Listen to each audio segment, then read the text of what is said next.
Mga kapuso, sa pagdalo niya kahapon sa proclamation rally ng Team Pinoy sa Maynila, nagpasa rin si Pangulong Noynoy Aquino laban sa mga nakikisakay umano sa kampanyang Tuwid na Daan ng administrasyon. Balitang hatid ni Joseph Moro.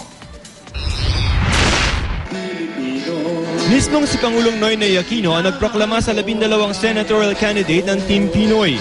Bukod kina Sonny Angara, Bam Aquino, Alan Peter Cayetano, Risa Ontiveros, Jambi Madrigal, Ramon Magsaysay Jr., Coco Pimentel, Antonio Trillanes IV at Cynthia Villar, sa campaign rally ng Administration Coalition sumama ang common candidates nila at ang United Nationalist Alliance sa una, na sina Cheese Escudero, Loren Legarda at Grace Poe.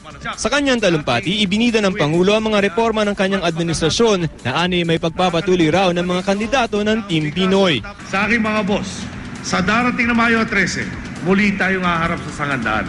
Nakaatang sa ating mga balikat kung aling landas ang tatahakin ng ating bansa.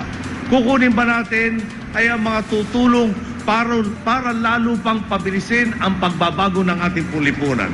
O ang kukunin ba natin ay ang mga pilit na hahadlangan ang pagbabagong minimithi natin? Kasabay nito, pinasaringan ng Pangulo ang umano'y mga nakikisakay lamang sa kampanyang Tuwid na Daan ng kanyang administrasyon. Huwag na po tayong magtaka kung may magpapalabo ng usapan. Sasabihin nilang bahagi sila ng Tuwid na Daan, pero kapag tumalikod ka, ayun, at nakatawid na sa kabilang bakuran, tinitibag ang mga reformang iyong nasimulan. Kasama raw sa Tuwid na Daan sina Escudero, Legarda at Poe na hindi raw itinuturing na common candidates ng Team Pinoy. Unang-una, hindi naman sila common candidate. Kandidato po sila ng Pangulo, pang kandidato ng administrasyon.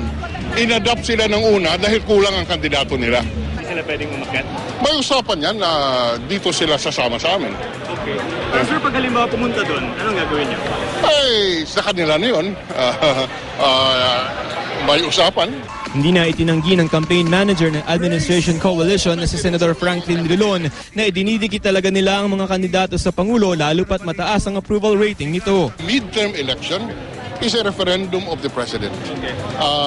Yung halalan sa midterm, yun talaga pang-test kung tama ba yung ginagawa ng Pangulo.